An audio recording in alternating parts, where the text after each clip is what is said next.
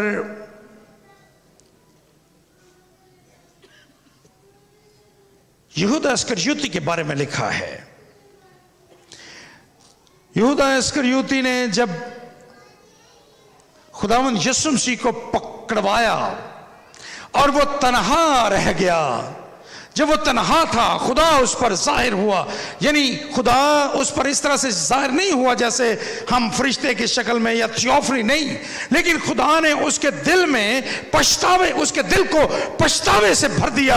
خدا نے اس کے گناہ کو اس پر ظاہر کر دیا، اور اس کے بارے میں لکھا ہے اس نے دیکھا کہ وہ مجرم ٹھہرایا گیا تو پچھتایا اور واپس گیا، اور اس نے کہا کہ میں نے گناہ کیا کہ بے قصور کو قتل کے لیے پکڑوا دیا ہے، اور اس نے روپیہ پھینکا اور جا کر اپنے آپ کو پھانسی دے لیا۔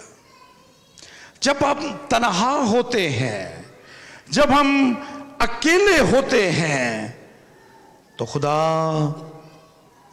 ہماری زندگی کو ہم پر ظاہر کرتا ہے۔ ہمارے پاس وقت ہوتا ہے کہ ہم ریکال کر سکیں کہ ہم کیا کر رہے ہیں۔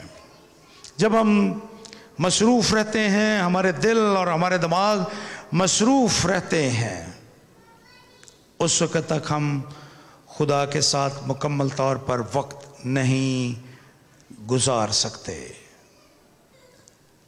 چیزیں ہمیں الجھائے رکھتی ہیں، کام ہمیں الجھائے رکھتے ہیں، لیکن تنہا ہونا خداوند کے حضور میں بہت ضروری ہے۔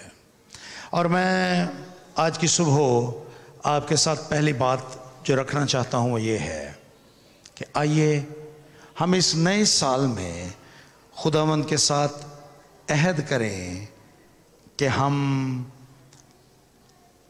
خداوند کے حضور میں تنہا رہنا سیکھیں، جیسا ہمارا خداوند یسوع مسیح متی کا انجیلی بیان 14واں باب 23ویں آیت، مقدس لوکا کا انجیلی بیان 6 باب اور 12ویں آیت یہ بیان کرتے ہیں کہ خداوند یسوع مسیح تنہا وقت اپنے باپ کے ساتھ گزارتے تھے۔ پہلی بات جو آج صبح اس نئے سال کے موقع پر میں آپ کے ساتھ رکھنا چاہتا ہوں وہ یہ ہے کہ آئیے ہم یہ عہد کریں کہ ہم خدا کے ساتھ تنہا وقت گزاریں گے اور ہم خدا کی بابت جاننا چاہیں گے کہ وہ ہمارے بارے میں کیا پلان رکھتا ہے۔ یرمیہ اپنی کتاب کے 19ویں باب میں اور اس کی 11ویں آیت میں یہ بیان کرتے ہیں کہ خدا کہتا ہے، 29واں باب، یرمیہ کی کتاب اس کا 29واں باب اور اس کی 11ویں آیت میں لکھا ہے، کیونکہ میں تمہارے حق میں اپنے خیالات کو جانتا ہوں، خداوند فرماتا ہے، یعنی سلامتی کے خیالات، برائی کے نہیں، تاکہ میں تم کو نیک انجام کی امید بخشوں۔ جب ہم خداوند کے ساتھ وقت گزارتے ہیں تنہا، تو ہم خدا کے خیالات کو اپنی زندگی کے بارے میں جاننے کی کوشش کرتے ہیں۔ آج صبح جو پہلا چیلنج اس نئے سال 2021 میں آپ کے ساتھ رکھنا چاہتا ہوں وہ یہ ہے کہ آئیے ہم یہ عہد کریں کہ ہم اس آنے والے سال میں جہاں بے شمار مصروفیات ہیں، وہاں پر ہم خدا کے لیے بھی کچھ نہ کچھ وقت ہم خدا کے لیے بھی نکالیں گے، ہم خدا کے ساتھ وہ وقت گزاریں گے، سفر کرتے ہوئے، لیٹتے ہوئے، کسی بھی وقت اپنی زندگی کے ان ہر ایک دن کے 24 گھنٹوں میں سے کچھ وقت ہم خدا کے ساتھ تنہا گزاریں گے۔ یعقوب اس رات یبوک کے گھاٹ پر تنہا تھا جب خدا اس پر ظاہر ہوا۔ خدا مجھ سے اور آپ سے بھی توقع کرتا ہے کہ ہم اس کے ساتھ تنہا وقت گزاریں۔ So this is the first challenge we have this morning for the new year, that we will spend some time every day with the Lord, all alone. جہاں پر ہم ہوں گے اور خدا ہوگا، ہم اس کے ساتھ کچھ وقت گزاریں گے دن کے کسی بھی حصے میں۔ دوسری بات جو میں آپ کے ساتھ رکھنا چاہتا ہوں وہ یہ ہے کہ جب ہم بیتیل کے مقام پر یعقوب کو دیکھتے ہیں تو یعقوب کے بارے میں لکھا ہے کہ وہ تکیہ، پتھر کا تکیہ بنا کر سو گیا، لیکن یہاں پر ایسا نہیں ہے۔ یعقوب سویا نہیں ہے، بلکہ یعقوب جاگ رہا تھا، اور وہ رات اس کی زندگی میں ایک زبردست کشمکش کی رات تھی۔ کلام میں لکھا ہے کہ وہ ساری رات ایک شخص سے یبوک کے گھاٹ پر کشتی لڑتا رہا۔ اس نے اپنے سارے مال اسباب کو، سارے خاندان کو یبوک کے دریا کے گھاٹ کے پار اتار دیا تھا، لیکن خود وہ یبوک کے گھاٹ پر تھا۔ ایک شخص ساری رات اس کے ساتھ کشتی لڑتا رہا۔ یہ ایک طرح سے خدا کے ساتھ ملاقات کا، اس کے ظہور کا ایک واقعہ ہے۔ میں نے کرسمس والے دن بھی اس ٹرم کو آپ کے سامنے بیان کیا تھا، تھیوفنی، جس کا مطلب ہے الہی ظہور۔ جب خدا اپنے آپ کو انسانی شکل میں دنیا پر، لوگوں پر، کسی ایک شخص پر، زیادہ لوگوں پر اپنے آپ کو ظاہر کرتا ہے، اور یہاں پر خدا اپنے آپ کو ظاہر کر رہا ہے ایک شخص کی صورت میں یعقوب کے ساتھ۔ یعقوب اس تھیوفنی یا ظہور کا تجربہ کر رہا ہے، اور اب اس کے بارے میں لکھا ہے کہ وہ ساری رات اس کے ساتھ کشتی لڑتا رہا، اس کے ساتھ کشمکش میں رہا۔ میں آپ کے سامنے یہاں پر ایک خاص بات کو بیان کرنا چاہتا ہوں۔ یہ واقعہ اور یہاں پر یہ کشمکش ایک خاص بات کی طرف اشارہ کرتی ہے۔ یہ ریزسٹنس ہے جو ہماری پرانی انسانیت اور خدا یا نئی انسانیت کے ساتھ موجود ہوتی ہے، کیونکہ ہماری پرانی انسانیت ریزسٹ کرتی ہے خدا کے خلاف، مزاحمت کرتی ہے ہماری پرانی انسانیت، اور ہمارے اندر اس پرانی انسانیت کی یہ جنگ مسلسل جاری رہتی ہے۔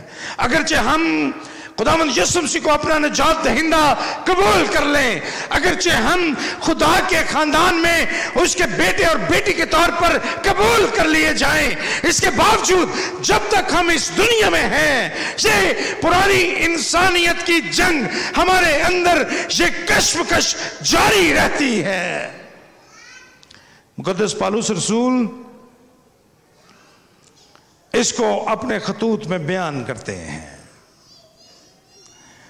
اور وہ کہتے ہیں کہ یہ گوشت اور روح کی جنگ ہے۔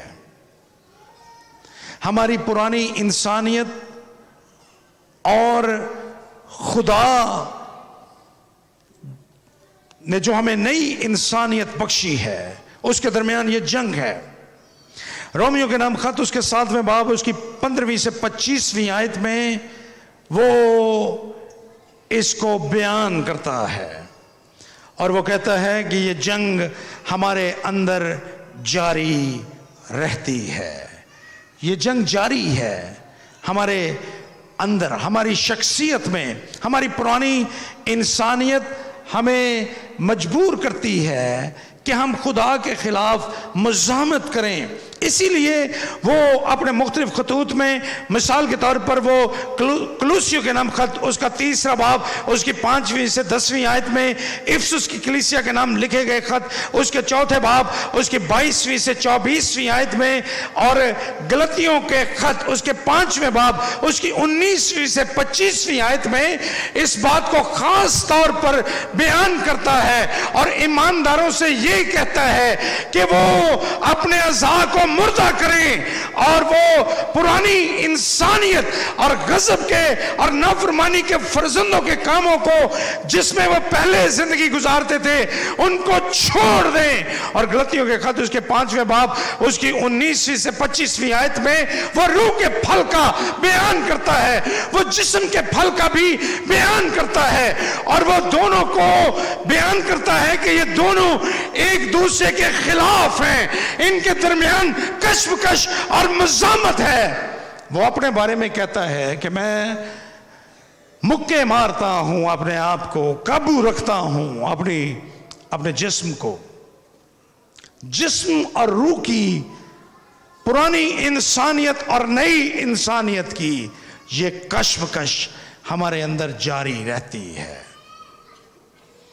پرانے زمانے میں ایک رواج تھا کہ جب کوئی شخص قتل کا جرم کرتا تو رومی حکومت میں ایک سزا یہ بھی تھی، قتل کی سزا۔ وہ قاتل کو موت کی سزا اس طرح سے نہیں دیتے تھے کہ پھانسی لٹکا دو یا اس طرح سے، بلکہ وہ قاتل کے لیے ایک بڑی دلچسپ سزا تجویز کرتے تھے۔ جو شخص قتل کے وقت گرفتار ہو جاتا قاتل، مقتول کی لاش کو اس کے جسم کے ساتھ باندھ دیا جاتا تھا، اور قاتل کو مقتول کی لاش یا مردہ بدن کے ساتھ باندھ کر بیابان میں چھوڑ دیا جاتا تھا۔ قاتل اس قابل نہیں ہوتا تھا کہ وہ اپنے آپ کو آزاد کروا سکے، وہ مقتول کی لاش کے بوجھ تبے کے نیچے دبا ہوتا تھا، اور جوں جوں بیابان میں گرمی بڑھتی تھی، موسم کی شدت سے مقتول کا جسم گلنا سڑنا شروع کر دیتا تھا۔ جب مقتول کا جسم، اس کا بدن گلتا سڑتا، اس کی لاش تو قاتل اس کے نیچے دبا ہوتا تھا. آپ اندازہ کیجئے کہ اس پر کیا بیتتی ہوگی. وہ اس مقتول کے بدن کے نیچے بے بس اور لاچار ہوتا تھا اور بالآخر اس مقتول کی لاش کا گلنا سڑنا اس کی موت کا سبب بن جاتا تھا. اور کچھ عرصے کے بعد وہ اس تعفن سے اور گلنے سڑنے کے اس عمل کی وجہ سے وہ خود بھی لاش میں تبدیل ہو جاتا تھا. ہماری پرانی انسانیت جس کے بارے میں مقدس پالوس رسول کہتے ہیں کہ اپنی پرانی انسانیت کو، اپنے اعضاء کو مردہ کر دو، ہم بہت دفعہ اپنی پرانی انسانیت کو بھی ہر وقت اپنے ساتھ لیے پھرتے ہیں. جس طرح سے رومی دور حکومت میں قاتل اور مقتول کے بدن اکٹھے ہوتے تھے، ہم بھی اپنی پرانی انسانیت کو اپنے ساتھ ہر وقت اٹھائے پھرتے ہیں. اور یوں ہم ہمیشہ پرانی انسانیت کے بوجھ تلے دبے رہتے ہیں. ہر صبح میں آپ کو ایک اور چیلنج کرنا چاہتا ہوں. پہلا چیلنج میں نے آپ کو یہ کیا تھا کہ آپ خدا کے ساتھ تنہا وقت گزاریں. دوسرا چیلنج آج صبح میں آپ سے یہ کروں گا کہ آئیے ہم پالوس جیسا ہم سے کہتا ہے بس اپنے ان اعضاء کو مردہ کرو جو زمین پر ہیں، اور پھر وہ جسم کے کاموں کا بیان کرتا ہے اور وہ کہتا ہے کہ اب تم ان کو چھوڑ دو کیونکہ تم نے پرانی انسانیت کو اس کے کاموں سمیت اتار ڈالا اور نئی انسانیت کو پہن لیا ہے. اس لیے اب تم تبدیل ہو جاؤ، اب تم اپنے آپ کو بدل لو اور ایک نئی زندگی گزارو، زندہ رہو، زندہ زندگی بسر کرو. وہ رومیو کے نام خط میں کہتا ہے، چنانچہ ہم جانتے ہیں کہ ہماری پرانی انسانیت اس کے ساتھ اس لیے مصلوب کی گئی کہ گناہ کا بدن بیکار ہو جائے تاکہ ہم آگے کو گناہ کی غلامی میں نہ رہیں، کیونکہ جو موا وہ گناہ سے بری ہوا. غلطیوں کے خط کے نام خط لکھتے ہوئے وہ یہ بیان کرتا ہے دوسرے باب کی 20ویں آیت میں، وہ کہتا ہے کہ میں مسیح کے ساتھ مصلوب ہوا ہوں اور اب میں زندہ نہ رہا بلکہ مسیح مجھ میں زندہ ہے، اور میں جو اب جسم میں زندگی گزارتا ہوں تو خدا کے بیٹے پر ایمان لانے سے گزارتا ہوں جس نے مجھ سے محبت رکھی اور اپنے آپ کو میرے لیے موت کے حوالے کر دیا. دوسرا چیلنج جو آج صبح اس نئے سال کے موقع پر میں آپ کے ساتھ رکھنا چاہتا ہوں وہ یہ ہے کہ ہم اپنے آپ کو خداوند یسوع مسیح کے ساتھ مصلوب کر دیں، اور جیسے پالوس کہتا ہے کہ اب میں زندہ نہ رہا بلکہ مسیح مجھ میں زندہ ہے، ہم ایک زندہ زندگی بسر کریں، ہم ایک زندہ زندگی بسر کریں اپنی نئی انسانیت کے ساتھ. پرانی انسانیت کو اتار پھینکیے، نئی انسانیت کو پہنیے، مسیح کے ساتھ مصلوبیت اور پھر مردوں میں سے جی اٹھنے کا تجربہ کیجئے، کیونکہ اسی صورت میں وہ ہم سے یہ کہتا ہے کہ ہم جو مسیح کے ساتھ مصلوبیت کا تجربہ کرتے ہیں، اس کے ساتھ مردوں میں سے جی اٹھنے کا تجربہ کرتے ہیں، اس کے ساتھ جلال میں خدا کے تخت پر دہنے ہاتھ بیٹھنے کا تجربہ بھی کرتے ہیں. سو خداوند کے حضور میں آج جب ہم ایک نئے سال میں داخل ہوئے ہیں، ایک نیا سال اور اس کا آج پہلا دن ہے، میں آپ سے یہ گزارش کروں گا، آپ کے ساتھ یہ چیلنج کروں گا کہ اپنی پرانی زندگی کو چھوڑ کر ایک نئی زندگی کا آغاز کیجیے. آج یعقوب کی زندگی میں بھی ایک بڑا اہم واقعہ ثابت ہونے والا تھا، ابھی ہم اس کو دیکھیں گے، لیکن بطور ایماندار میری اور آپ کی زندگی میں بھی آج یبوک کے گھاٹ کا تجربہ ایک اہم تجربہ ہونا چاہیے۔ آج سے ہم ایک نئی زندگی کا تجربہ کریں۔ یعقوب یبوک کے گھاٹ پر تن تنہا تھا اور خدا کے ساتھ کشتی لڑ رہا تھا۔ یہ تقریباً 20 برس کے بعد دوبارہ اس کی زندگی میں یہ وقت آیا تھا۔ میں نے پہلے آپ کو بتایا تھا کافی برس، لیکن یہ تقریباً 20 برس بنتے ہیں جو یعقوب نے اپنے خاندان سے دور گزارے تھے۔ ایک لمبی زندگی اس نے خدا کے ساتھ گزاری تھی، اور اب اس 20 سالہ زندگی کے آخر میں خدا اس کو تبدیلی کا موقع دے رہا ہے، خدا اس کو تبدیل کر رہا ہے تاکہ وہ ایک نئی زندگی کا آغاز کرے۔ 20 برسوں کے بعد یہ کوئی چھوٹا یا تھوڑا عرصہ نہیں تھا، یہ ایک 20 برس ایک لمبا عرصہ ہے۔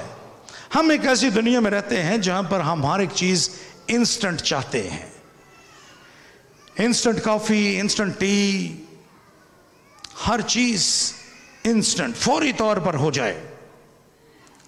ہم ہر ایک چیز فوری طور پر چاہتے ہیں کہ ہمارے لیے یہ کام فوراً ہو جائے، اور آج سائنس ہمیں ایسی سہولیات فراہم کر رہی ہے تاکہ ہماری زندگی میں تیزی آ سکے، اور اسی وجہ سے ہم ہر ایک چیز کو انسٹنٹ چاہتے ہیں۔ لیکن پاکیزگی کبھی انسٹنٹ نہیں ہوتی، پاکیزگی ایک لمحے میں نہیں ہو سکتی۔ پاکیزگی کا یہ عمل ساری زندگی ہمارے ساتھ چلتا ہے۔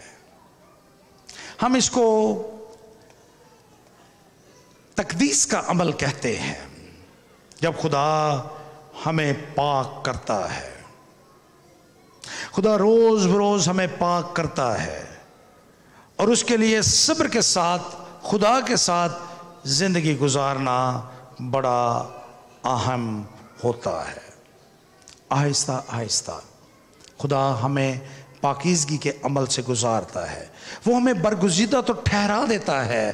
بیتیل میں خدا نے یعقوب کو برگزیدہ ٹھہرایا تھا، لیکن ان 20 برسوں میں ہم یعقوب کی زندگی میں بہت سے فریب دیکھتے ہیں، اور اب وقت آ گیا کہ خدا اس کو پاکیزگی کی طرف لے کر آئے۔ چند ایک چیزیں آپ کے ساتھ بیان کرنا چاہتا ہوں یہاں پر، اس رات جو کچھ ہوا تھا یبوک کے گھاٹ پر، اس میں سے پہلی بات یہ کہ یعقوب بہت دیر تک اس کے ساتھ کشتی نہیں لڑتا رہا، اگرچہ یہی لفظ یہاں پر لکھے ہیں، لیکن یعقوب ساری رات اس کے ساتھ کشتی نہیں لڑ رہا تھا، بلکہ وہ اس فرشتے کو جانے نہیں دیتا، وہ اس کو پکڑ کے رکھتا ہے۔ آپ یہاں پر دیکھیے، جب 32ویں باب میں وہ فرشتہ جانا چاہتا ہے تو وہ اس کو جانے نہیں دیتا۔ تب یعقوب نے اس سے کہا، میں تیری منت کرتا ہوں کہ تو مجھے اپنا نام بتا۔ وہ اس کو جانے نہیں دیتا، بلکہ اس کے ساتھ ڈائلاگ کر رہا ہے، اس کو جانے نہیں دیتا، اس کے ساتھ چمٹا رہتا ہے۔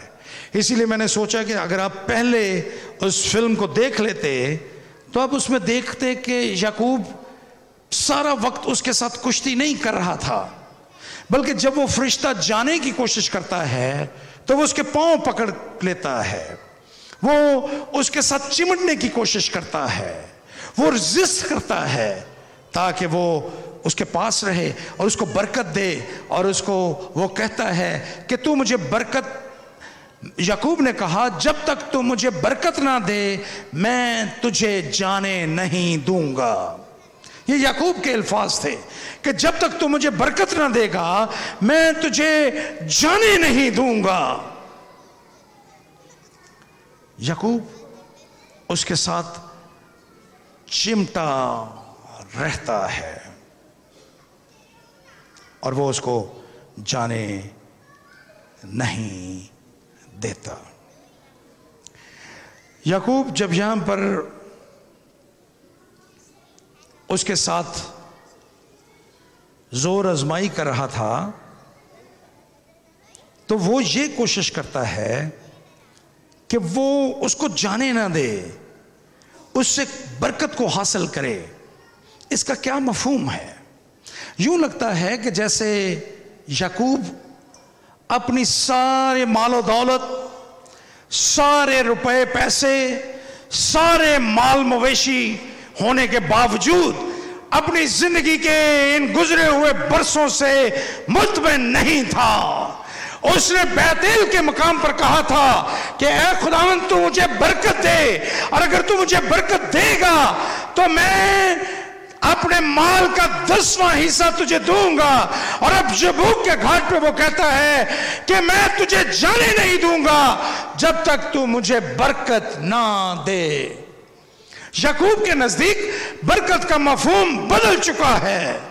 جب وہ بیتیل کے مقام پر تھا اس کا خیال تھا کہ برکت مال و دولت کے وسیلے سے ہے، اس کا خیال تھا کہ مال و دولت اور سرفرازی یہ دنیا کی دولت کا نام ہے۔ اب اس کے پاس دولت بھی موجود ہے، اس کے پاس مال مویشی بھی موجود ہے، اس کے پاس ایک شاندار زندگی بھی موجود ہے، اس کے پاس اولاد بھی ہے، اس کے پاس خاندان بھی ہے، لیکن اس کے باوجود وہ خدا سے برکت چاہ رہا ہے۔ وہ کہتا ہے جب تک تو مجھے برکت نہ دے میں تجھے جانے نہیں دوں گا۔ گویا وہ اس بات کو سیکھ لیتا ہے کہ دنیا کی دولت برکت نہیں ہوتی، اگرچہ یہ پارشلی برکت کا حصہ ہے، کیونکہ خداوند یہ نہیں چاہتا کہ ہم غربت میں زندگی گزاریں، ہمارے پاس روپیہ پیسہ نہ ہو۔ خدا ہرگز یہ نہیں چاہتا۔ خدا نے ہمیں یہ بھی نہیں کہا کہ ہم اس دنیا کو چھوڑ کر جنگلوں میں رہیں، لیکن خدا یہ بھی چاہتا ہے کہ ہم یہ سیکھیں کہ دنیا کی یہ دولت، دنیا کا یہ مال و دولت، دنیا کے یہ عہدے، یہ برکت نہیں ہے۔ اگرچہ بہت دفعہ ہم ان چیزوں کو اپنے برکت کا سبب برکت سمجھتے ہیں، اور ہم یہ خیال کرتے ہیں کہ اگر میرے پاس یہ مال و دولت ہوگی، میرے پاس یہ عہدہ ہوگا تو میرے پاس برکت ہے۔ نہیں، یہ برکت نہیں ہے۔ اس دن خدا یعقوب کو یہ سکھا رہا تھا کہ جن چیزوں کو تو برکت سمجھتا رہا یہ برکت نہیں ہے۔ اور یعقوب کہتا ہے کہ جب تک تو مجھے برکت نہ دے، اس کے نزدیک اب برکت بالکل فرق ہو چکی ہے۔ اور برکت یہ ہے، اگر آپ مقدس یوحنا کا انجیلی بیان اس کا 15واں باب اور اس کی 5ویں آیت کو پڑھیں گے تو وہاں پر برکت کی نسبت سے ایک سچائی کا بیان کیا گیا ہے، اور بیان یہ ہے، میں انگور کا، مسیح خداوند نے کہا میں انگور کا درخت ہوں، تم ڈالیاں ہو، جو مجھ میں قائم رہتا ہے اور میں اس میں، وہی بہت پھل لاتا ہے، کیونکہ مجھ سے جدا ہو کر تم کچھ نہیں کر سکتے، مجھ سے جدا ہو کر تم کچھ بھی نہیں ہو۔ یہ ہے برکت، خدا کے ساتھ پیوست رہنا، خدا کے ساتھ جڑے رہنا، یہ ہے برکت۔ دنیا کی مال و دولت، عہدے، یہ اس دنیا کے نزدیک تو سرفرازی ہو سکتے ہیں لیکن خدا کے نزدیک نہیں۔ ایمانداروں کے نزدیک خدا کے ساتھ جڑے رہنا یہ برکت ہے، خدا کے ساتھ وفادار رہنا یہ برکت ہے، یہ برکت ہے، اس کے علاوہ اور برکت نہیں ہے۔ دنیا کی مال و دولت یہ جزوی طور پر برکت ہے، لیکن اصل حقیقت، اصل برکت خدا کے ساتھ جڑے رہنا ہے۔ اس نئے سال میں جہاں ہم اپنی سرفرازی کے لیے، دنیاوی سرفرازی کے لیے بہت محنت کرتے ہیں، ہم ہر ایک چیز کو حاصل کرنے کے لیے تگ و دو میں رہتے ہیں، ہم اس نئے سال میں خدا کے ساتھ یہ وعدہ بھی کریں کہ ہم خدا کے ساتھ وفادار رہیں گے، ہم خدا کے ساتھ چمٹے رہیں گے، اور اس حقیقت کو جان لیں گے کہ خداوند یسوع مسیح کے بغیر ہم کچھ بھی نہیں ہیں، ہم جو کچھ بھی ہیں وہ صرف اور صرف خدا کی ذات کی وجہ سے ہیں۔ اگر خدا نہیں ہے ہمارے ساتھ تو ہمارے پاس کچھ بھی نہیں ہے۔ میں بہت دفعہ بہت ہمبلی اس بات کا بیان کرتا ہوں کہ اگر خدا کی مرضی نہ ہو تو ہم 1 منٹ میں زیرو ہو سکتے ہیں۔ یہ صرف اور صرف خدا کی ذات ہے جو آپ کو لیے پھرتی ہے۔ اس لیے میں آپ کو یہ چیلنج کروں گا آج صبح کہ اس نئے سال میں یہ وعدہ کیجئے کہ ہم خدا کے ساتھ جڑے رہیں گے، ہم خدا کے ساتھ وفادار رہیں گے۔ ایک اور بات جو میں آپ کے سامنے بیان کرنا چاہتا ہوں، اور وہ بات یہ ہے کہ یعقوب یبوک کے گھاٹ پر تنہا تھا، اور وہ خدا کے ایک فرشتے کے ساتھ جو ظہور ہے خدا کا، اس کے ساتھ وہ زور آزمائی کر رہا ہے۔ وہاں پر فرشتہ یا وہ شخص اس کا نام پوچھتا ہے، اس کو کہتا ہے کہ تیرا نام کیا ہے۔ خدا کو اس کا نام پوچھنے کی ضرورت نہیں، لیکن وہ پوچھتا ہے کہ تیرا نام کیا ہے۔ اس کی خاص وجہ تھی، کیونکہ یہ وقت تھا کہ یعقوب اپنے بارے میں اقرار کرے، اپنی زندگی کی غلطیوں کا اقرار کرے خداوند کے حضور میں، اور وہ کہتا ہے کہ میرا نام ہے یعقوب، جس کا مطلب ہے دھوکہ دینے والا۔ اور ہم اس کی زندگی میں بے شمار ایسے موقع دیکھتے ہیں جہاں وہ دھوکہ کرتا ہوا نظر آتا ہے۔ وہ اپنے بھائی عیسو کو دھوکہ دیتا ہے، وہ اپنے باپ اسحاق کو دھوکہ دیتا ہے، وہ اپنے ماموں لابن کے ساتھ جو خود بھی ایک بڑا ٹرکی آدمی ہے، اس کے ساتھ وہ جب زندگی گزار رہا ہے 20 سال وہ اپنے ماموں کے گھر میں رہا، اور ان 20 برسوں میں وہ ایسے ہی مال و دولت اور حشمت کا مالک نہیں بن گیا۔ He did so many wrong things تاکہ وہ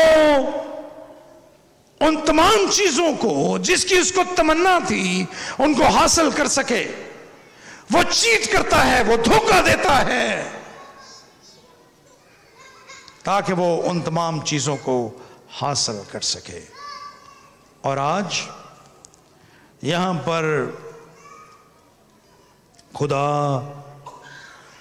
اس کو کہتا ہے کہ تو اپنا نام بتا، تاکہ یعقوب کنفیس کرے، اقرار کرے کہ اے خداوند میں گنہگار ہوں۔ خدا مجھے اور آپ کو بھی آج صبح یہی ہم سے توقع کرتا ہے کہ ہم خداوند کے حضور میں اقرار کریں اپنی غلطیوں کا، اپنی کوتاہیوں کا، اور ان تمام باتوں کا جو پچھلے برس ہم سے سرزد ہوئیں، ہم ان کا اقرار کریں۔ آج صبح جب ہم یہاں پر نئے سال کی عبادت کے لیے بیٹھے ہیں، this is the time to cling with Jesus. This is the time to confess our life before Lord. خداوند یہاں پر موجود ہے اور وہ چاہتا ہے کہ ہم اپنی غلطیوں، کوتاہیوں کو ایڈمٹ کریں، ان کا اقرار کریں خداوند کے حضور میں۔ پھر ایک اور بات یہاں پر لکھی ہے، جب وہ اس کا نام پوچھتا ہے اور وہ بتاتا ہے کہ میرا نام یہ ہے، یعقوب ہے میرا نام، اس کا مطلب یہ ہے کہ دھوکہ دینے والا شخص۔ خدا وہاں پر اس کے نام کو تبدیل کرتا ہے اور اس کو کہتا ہے کہ تیرا نام آج کے بعد ایک نیو نیچر کے ساتھ، نئی انسانیت کے ساتھ، تیرا نام آج کے بعد یعقوب نہیں ہوگا بلکہ تیرا نام اسرائیل ہوگا، جس کا مطلب ہے شہزادہ، اسرائیل، خدا کا شہزادہ۔ یہ نام خدا اس کو دیتا ہے اور یہ نام آج تک آپ جانتے ہیں کہ یہ نام دنیا میں آج تک موجود ہے۔ کوئی اسرائیلیوں کو، یہودیوں کو وہ یعقوب کے ساتھ نسبت نہیں دیتے بلکہ وہ آج اسرائیل کے نام سے، اسرائیل کی نسبت سے جانے جاتے ہیں۔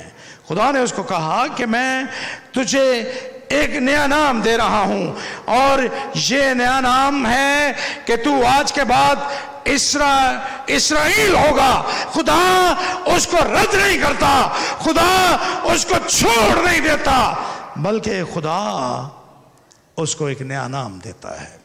ایک بڑی خوبصورت بات میں نے یہاں پر سیکھی ہے اور وہ یہ ہے کہ یعقوب کی ساری زندگی کے جو خطائیں اور غلطیاں، دھوکے تھے، خدا ان کے باوجود اس کو اپنے ساتھ رکھتا ہے۔ خدا اس کو رد نہیں کرتا۔ جب وہ خدا کے ساتھ چمٹتا ہے، جب وہ خدا کو کہتا ہے کہ جب تک تو مجھے برکت نہیں دے گا میں تجھے جانے نہیں دوں گا، اس کی زندگی میں یہ ایک روحانی تجربہ ہے۔ بیتیل کا تجربہ ایک جسم کی نسبت سے جسمانی برکتوں کا تجربہ تھا۔ جب وہ خدا سے جسمانی برکتوں کی توقعات کر رہا تھا، خدا سے وہ یہ توقع کر رہا تھا کہ اس سارے سفر میں خدا اس کے ساتھ ہو۔ وہ اکیلا ہے، کوئی اس کے ساتھ نہیں ہے اور خدا اس کی مدد کرے۔ اب سب کچھ اس کے پاس ہے، اس کے پاس نوکر چاکر بھی ہیں، اس کے پاس خاندان بھی ہے، لیکن خدا آج اس کو روحانی طور پر تبدیل کر رہا ہے۔ ایک نیا وقت اس کی زندگی میں اس کا آغاز ہو رہا ہے۔ یہاں پر لکھا ہے جب وہ وہاں سے نکلا تو آفتاب طلوع ہوا، ایک نئے دن کا آغاز اس کی زندگی میں ہوا اور یہ تجربہ جو یبوک کا تجربہ ہے، یہ ایک روحانی تجربہ اس کی زندگی میں بن گیا۔ خدا نے اس کو کہا کہ تو آج کے بعد یعقوب نہیں بلکہ اسرائیل ہوگا۔ خدا اس کو رد نہیں کرتا بلکہ اس کا نام تبدیل کرتا ہے، اس کی شخصیت کو تبدیل کرتا ہے، اس کے روح کو تبدیل کر دیتا ہے۔ خدا مجھے اور آپ کو بھی رد نہیں کرتا۔ یرمیہ کی کتاب میں ایک خوبصورت تصویر پیش کی گئی ہے جہاں پر ایک کمہار کی تصویر کو پیش کیا گیا ہے۔ وہ مٹی کو لیتا ہے اور اس سے ایک نیا برتن بنا دیتا ہے۔ خدا آپ کو نیا بنانے کے لیے ہر وقت تیار ہے، اور جب ہم خدا کے حضور میں اپنے آپ کو دے دیتے ہیں، جب ہم اقرار کرتے ہیں تو پھر خدا ہماری زندگیوں کو تبدیل کر دیتا ہے۔ بائبل میں عہد جدید میں ایک شخص کا بیان کیا گیا ہے جس کا نام ساؤل تھا، جو کلیسیا کو ستانے والا تھا۔ خدا نے ساؤل کو دمشق کی راہ پر اس کو ساؤل سے پالوس بنا دیا، جس طرح سے خدا یبوک کے گھاٹ پر یعقوب کو اسرائیل بنا دیتا ہے۔ خدا نے دمشق کی راہ پر ساؤل کو پالوس بنا دیا۔ خدا مجھے اور آپ کو بھی جو پورے طور پر اس کے سامنے آتے ہیں اسی طرح سے تبدیل کرنے کی قوت اور قدرت بھی رکھتا ہے۔ اور اب یعقوب بالکل ایک نیا شخص بن چکا ہے۔ 31ویں اور 32ویں آیت اگر آپ پڑھیں گے تو وہ خدا کو روبرو دیکھنے کی بات کرتا ہے 30ویں آیت میں، اور پھر 31ویں آیت میں جب وہ وہاں سے رخصت ہوتا ہے تو